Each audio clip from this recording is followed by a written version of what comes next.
Thanks for joining us for CBN's On the Home Front, where we highlight what the men and women of America's military do to defend our country.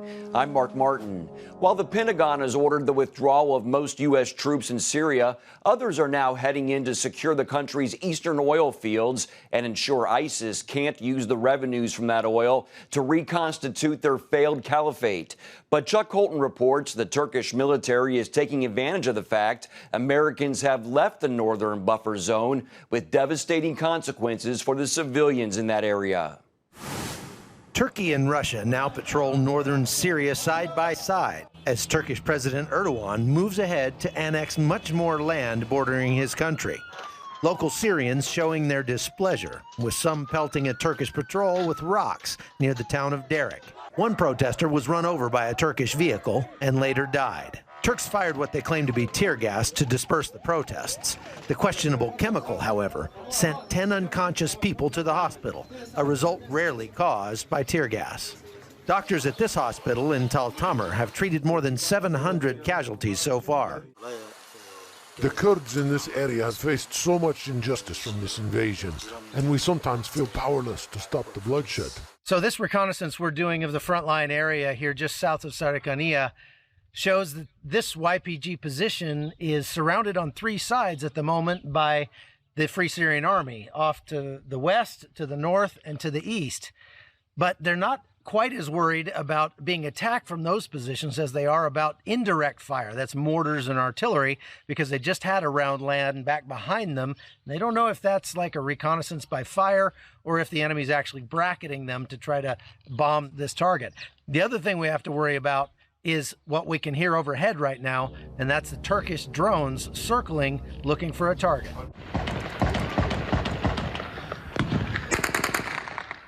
Many of the wounded at this hospital are victims of Turkish drone attacks. Dave Eubank, leader of the Free Burma Rangers aid group, has been working in the area for more than 3 weeks. We're at a mobile casualty collection point. We had to hide our vehicles because of Turkish drone strikes. In the last 3 days, 26 people have been killed by drone strikes in this area alone. It's clear these drones are going after more than just military targets. Eubank's own marked ambulance took a hit November 2nd, wounding 2 and killing one of their ethnic Kachin medics, 37-year-old Zhao Sang. He died on his baby daughter's first birthday. But Turkey's president is undeterred, vowing to continue the fight against what he calls terrorists, while local aid groups estimate more than 300,000 have fled the area. Meanwhile, medical people on the ground have labeled these civilian drone strikes as war crimes. And so we asked for a stop to the Turkish drones. 5 ambulances have been taken out earlier. And so this has got to stop. It's evil. All we want is to be able to live in peace like any other nation. We just hope President Trump will remember us, and maybe then he can do something to help our situation. Chuck Holton, CBN News, Tal Tamr, Syria. Meanwhile, the physical, mental, and emotional well-being of those who've served our country is a top priority for one organization. The Wounded Warrior Project just got back information from a massive survey of veterans with some disturbing results. Though some of the results of the survey are disturbing, they will be used to provide better programs for veterans and perhaps even spark new legislation for them. My vehicle was struck by a improvised explosive device. Ryan Cools recounts an explosion after his tank platoon had finished a 2005 raid in Iraq. That device took my right arm and left leg, and then also the 2 soldiers that were with me in the truck died in the blast. Cools and other military heroes are surveyed each year by the Wounded Warrior Project, a service organization focused on troops since 9/11. The survey went out to over 109,000 individuals, and we heard back from just under 36,000, which is a 36% response, or excuse me, a 33% response rate. For any data geeks out there, that's an incredible response rate. And the fact that we get the response rate that we do shows that our Wounded Warriors really care about this topic and being heard. And the Warriors had a lot to say given these current findings. According to the results, 70% were exposed to toxic chemicals during their service, yet only 9% have sought treatment. Now, that doesn't mean that all of those 70% are experiencing health implications right now. However, it does potentially foreshadow some of the challenges that might be on the horizon or emerging. 44% of female warriors said they've experienced sexual trauma. That's up 12% over the last 5 years. Experts say part of the increase might be women feel more comfortable about coming forward. And perhaps most disturbing of all, 33% of those surveyed report thoughts of suicide or self-harm within the last 2 weeks. That's a staggering number relative to the population when you look at individuals that are suffering from PTSD, post-traumatic stress disorder, or depression. But again, it really brings home that the challenges related to mental health. Something to which Ryan can certainly relate. About a year after my initial injury is really when kind of the mental aspect hit, knowing that for the rest of my life I was going to be missing 2 limbs and 2 of my guys that weren't coming home and their families would never see them again. But he did get help through the VA and Wounded Warriors. The husband and father of 3 now runs a mental health program for the project. He admits, however, the past continues to haunt him. Certainly something that I deal with today, but I have some skills in understanding on how to deal with it. There is some positive feedback. The survey results indicate more home ownership and more vets obtaining 4-year degrees. In Washington, Eric Phillips, CBN News. In other news, the U.S. Army has never had its own national museum, but in 2020, that's set to change. The future capstone of the Army is still under construction on a hill in Fort Belvoir, Virginia. Gabe LaMonica takes us there for a preview. When it opens, the steel fortress behind me is going to be the Army's first national museum. It's been a long time coming, but the Army took us inside for a sneak peek. The big reveal of the U.S. Army emblem on the lobby floor comes some 2 years after installing the final steel beam, and some 200 years after the 13th U.S. Congress authorized a national museum for the Army. We are the last service to have its own national museum. It took a lot of heavy lifting to move in everything from this Cobra King battle tank, the first in Bastogne 38-ton legend that broke the German lines during World War II's Battle of the Bulge, to this M3 Bradley fighting vehicle that led the charge in the 2003 invasion of Baghdad. All before suspending this Vietnam-era UH-1 Huey from the ceiling and bringing in hundreds of artifacts in between. Now, the oldest branch of the U.S. military is rolling along and into a 185,000 square foot glass and steel citadel above 84 acres some 20 miles south of the nation's capital. It represents a beacon, again, the strength of the Army, the safety of the Army, and that's how we protect our citizens as well. Tammy Call is the museum director. We tell the Army's story, the comprehensive story, through the eyes and voices of our individual soldiers. One of those voices belonging to the late Melvin Nestaby, who survived the Bataan Death March during World War II. I will always be a soldier. Hundreds of American soldiers died when the Japanese Army beat and tortured prisoners of war during a forced march of more than 60 miles. A well of water springing up into everlasting life. Nestaby's New Testament Pocket Bible is just one of over 7.4 million copies issued to American GIs during World War II. Lack of water or starving, this helped them through that time. And this good book carried Nestaby past the perils of murder and disease over the course of 4 POW camps in 3.5 years. He carried that with him throughout the duration of the war. Paul Mirando is the chief of exhibits. He gave his life, his service to the United States Army, and his story, along with this Bible, needs to be told. The museum will cover the history of the Army from the Revolutionary War to the wars in Iraq and Afghanistan. The Army says that after over 240 years, this testament to its service and its soldiers is long overdue. Gabe LaMonica, CBN News, Fort Belvoir, Virginia. After the break, the battle at Midway is coming to life in a new film. We take a look when we come back. On October 1st, 1961, history was made when a tiny station began transmitting the first signals of the Christian Broadcasting Network. CBN, the Christian Broadcasting Network. And now, a new era has begun with the all-new CBN News Channel. Just moments ago, the Iron Dome intercepted an incoming rocket right on the Gaza border. In ministering in this area, spiritual warfare is definitely involved. A 24/7 news network, bringing you the news you want from a source you can trust. In Kenya, 40% of the medical services are actually provided by these Christian hospitals. Let's talk about the economy. Believers here are joining together to win people to Jesus Christ. All your favorite shows now in one place.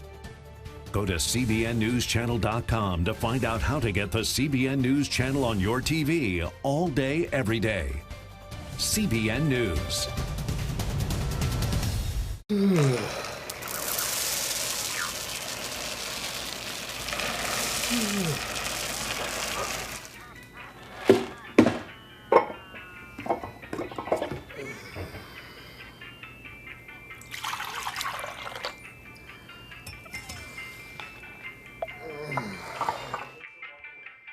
Life is better with a good night's sleep. Get your free DVD or booklet of Protect Your Sleep today. Life. It's meant to be lived fully. Jesus said it. I came to give you life.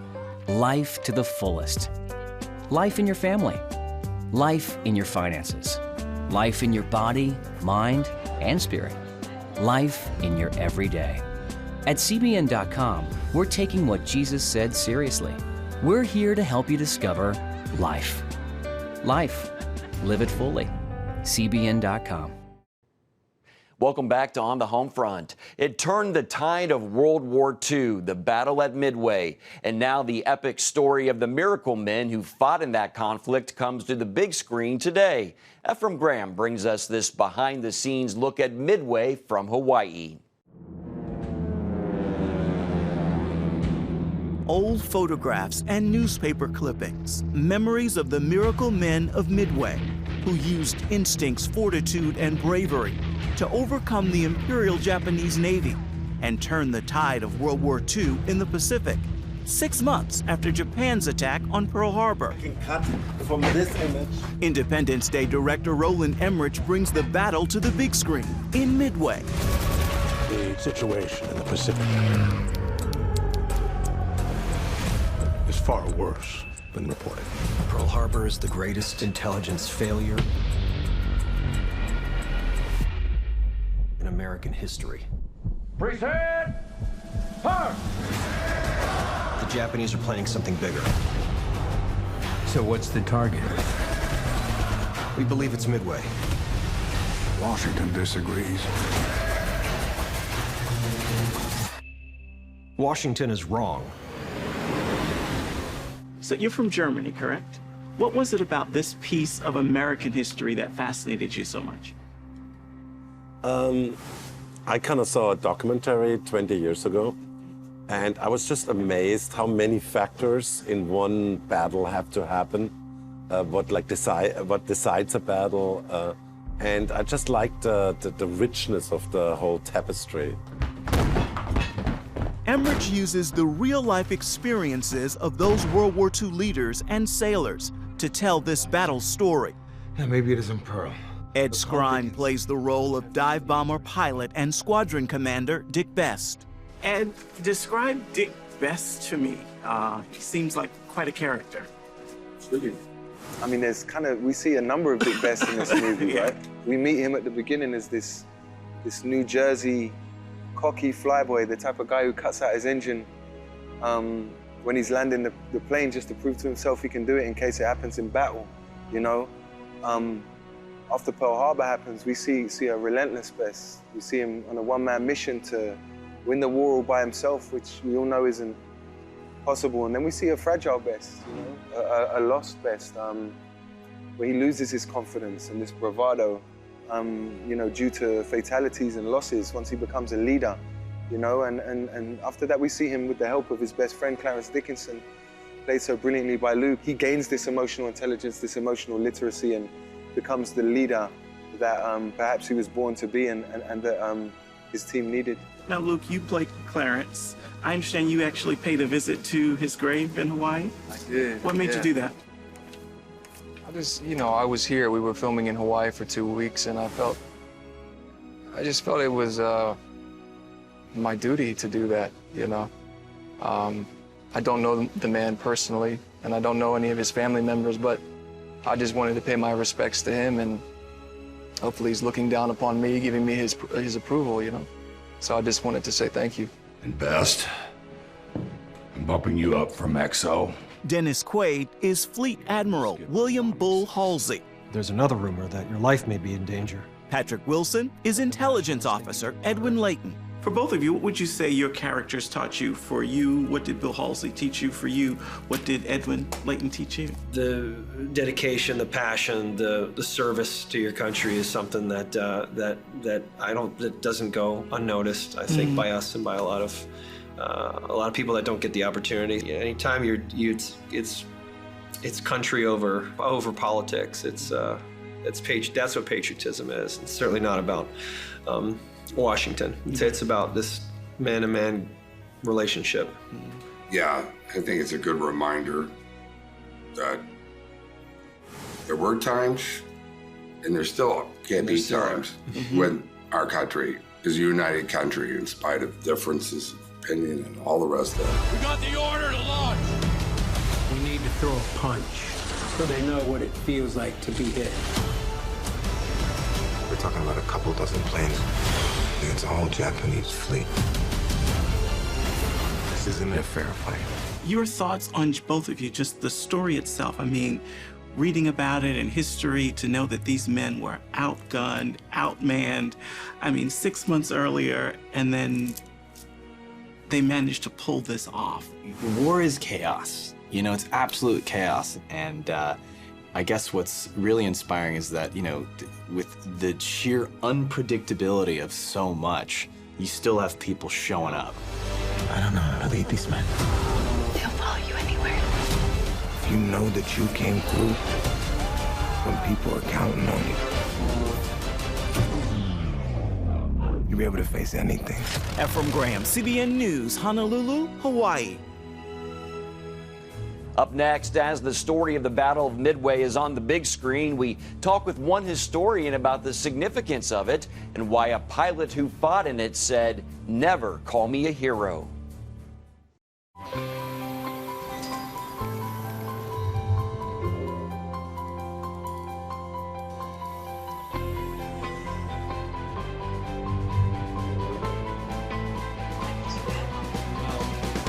I am Region's first ROTC graduate student.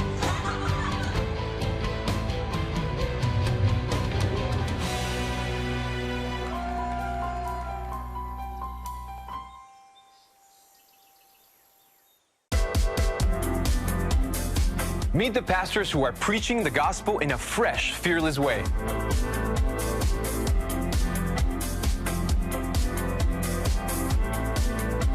I'm Roberto Torres-Cedillo. Join me each week for Next Gen Voices.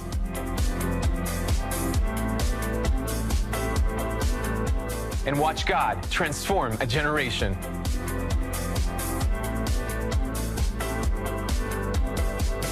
How'd you like to get a redo on your health, on your body, on your arteries, so you could have the energy you had 20 years ago? The great news is you can. I'm Dr. Mike Roizen, chair of the Wellness Institute at the Cleveland Clinic. I've written 4 New York Times bestsellers. But even better than having to read all that, you can listen to this DVD and watch it. Protect your heart? Yes, you can. Here's how. Go to CBN.com or call 1-800-700-7000 for your free copy of Protect Your Heart. Let the medical experts show you their new discoveries on how to avoid heart disease and even reverse it. Easy steps to uncover the hidden dangers in your medicine cabinet, reduce stress, and get a complete do-over for your health. Call 1-800-700-7000. That's 1-800-700-7000. Or go to CBN.com to claim your free copy of Protect Your Heart. Thanks for staying with On the Home Front. The Battle of Midway is considered one of the turning points of the Pacific Theater in World War II. One of the heroes of that battle was a man of faith, a pilot named Jack Kleiss, and he's featured in a Smithsonian Channel episode about the battle. Historian Timothy Orr wrote a book about Kleiss called Never Call Me a Hero. CBN's Heather Sells recently spoke with him for more. Today is Veterans Day, and a lot of people are talking about a new movie on the Battle of Midway. The battle is considered one of the turning points of the Pacific Theater in World War II. One of the heroes of that battle was a man of faith, a pilot named Jack Kleiss, and he's featured tonight in a Smithsonian Channel episode about the battle. Historian Timothy Orr wrote a book about Kleiss called Never Call Me a Hero, and he joins us now with a look at his life. Dr. Orr, thanks a lot for joining us. Thanks for having me. So there's some different views about this battle and really what caused it to be so successful for our country. Kleiss argued that it was more than just luck. Tell us about his view. Yeah, that's correct. So the first theory about the Battle of Midway, which is proposed back in the 1960s, is that the only reason that Americans won is because luck was on their side.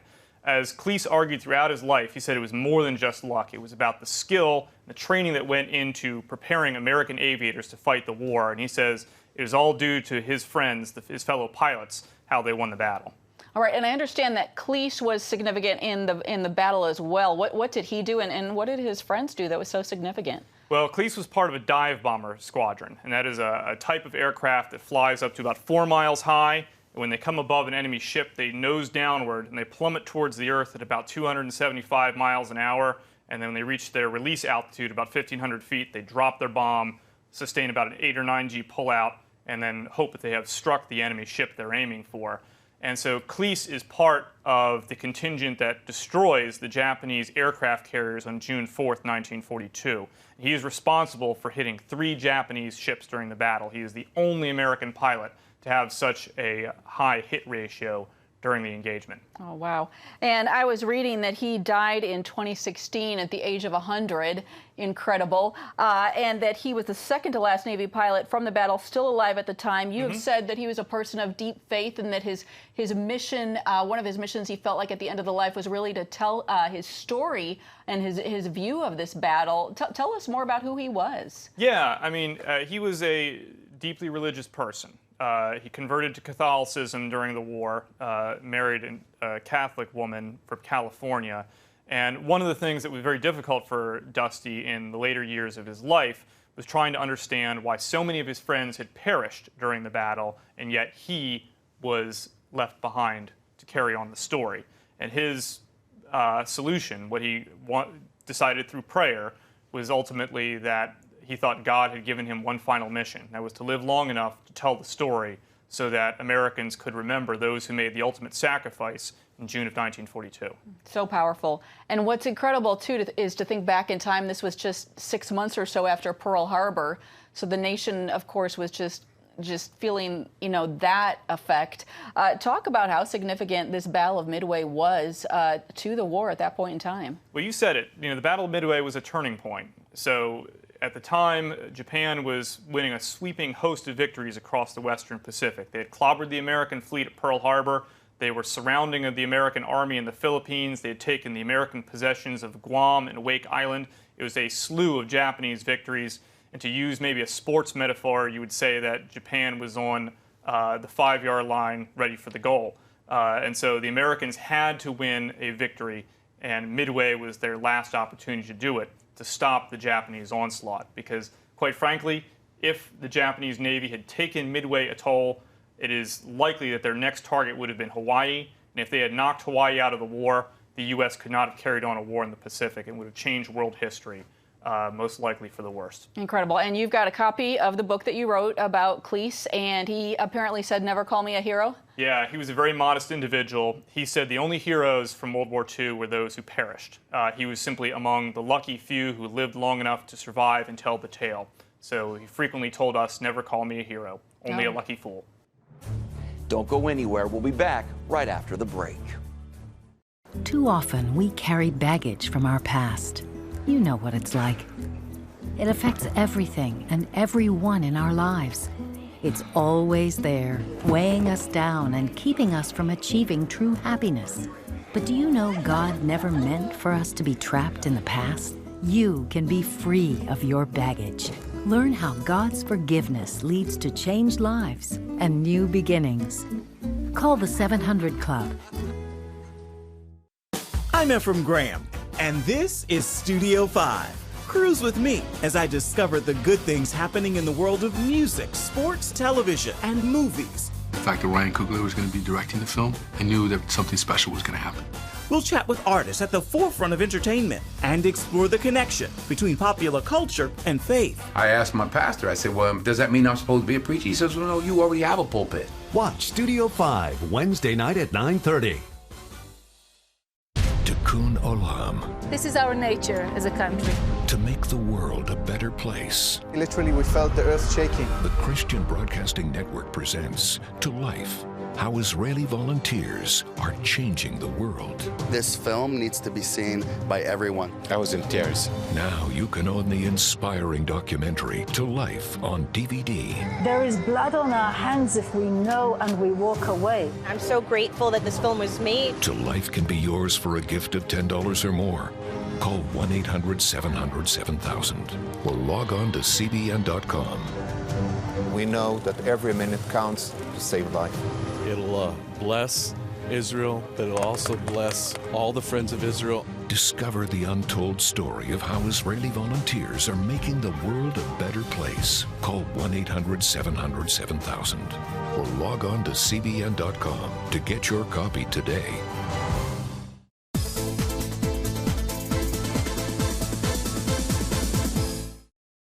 You're watching On the Home Front. Last year, the Defense Department launched a new initiative called This Is Your Military to highlight the work of service members. The initiative also has the goal of debunking myths about military service and increasing awareness among the American people. Using the hashtag #KnowYourMil, the DoD is sharing personal stories to inspire others. Army Sergeant First Class Brandon Green is one of the Army Marksmanship Unit's most distinguished soldiers. He's won several competitions over the years, most recently winning the 2018 Civilian Marksmanship Program National Championship, where he set a record for the President's 100 rifle match with a perfect score. Our biggest mission is to win inter-service and national level competitions to showcase the Army's ability and show that we're the top marksmen in the country. And we take those lessons learned from competition and teach it directly to the soldiers. The President's 100 rifle match is a competition shot at the national championships at Camp Perry, Ohio. It's a 30-round course of fire. So out of a possible 300 points, the high 20 shooters go in and shoot a shoot-off in addition to those 30 shots. I managed to clean the 30-shot match going into the shoot-off, and I also shot a perfect 100. I was the first person to ever clean the entire course of fire. It's a very prestigious award for us to even to win the President's 100 match, and to go out there and set a record nobody's ever shot before. It's a pretty big deal. You can win all the trophies that you can go out there and compete for, but knowing that you're sharing knowledge that could save someone's life really makes it rewarding. That's all for today, but you can find more of our exclusive news coverage at cbnnews.com. Hope you'll join us next time. Have a great day.